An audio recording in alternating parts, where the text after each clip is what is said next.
யாரெல்லாம் இஸ்லாத்தின் பக்கம் இஸ்லாத்துடைய வளர்ச்சிக்காக பாடுபடுகிறார்களோ அவர்களுக்கு அல்லாஹ் சுப்ஹானஹு வ தஆலா 4 வகையான உபதேசங்களை செய்கின்றார். முதலாவது உபதேசம், அவர்களிடம் வரவேண்டிய முதல் விடயம் ஃபஸ்பிர், சபர், பொறுமை. இரண்டாவது தஸ்பீஹ், வஸப்பிஹ் பிஹம்தி ரப்பிக். மூன்றாவது கியாமத்துடைய உறுதி எந்த அளவுக்கு இருக்க வேண்டும், வஸ்தமி'.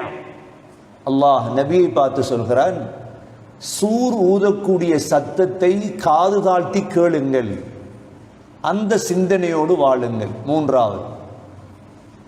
நான்காவது, தாயிகள் பேசக்கூடிய அனைத்துமே குர்ஆனாகத்தான் இருக்க வேண்டும்.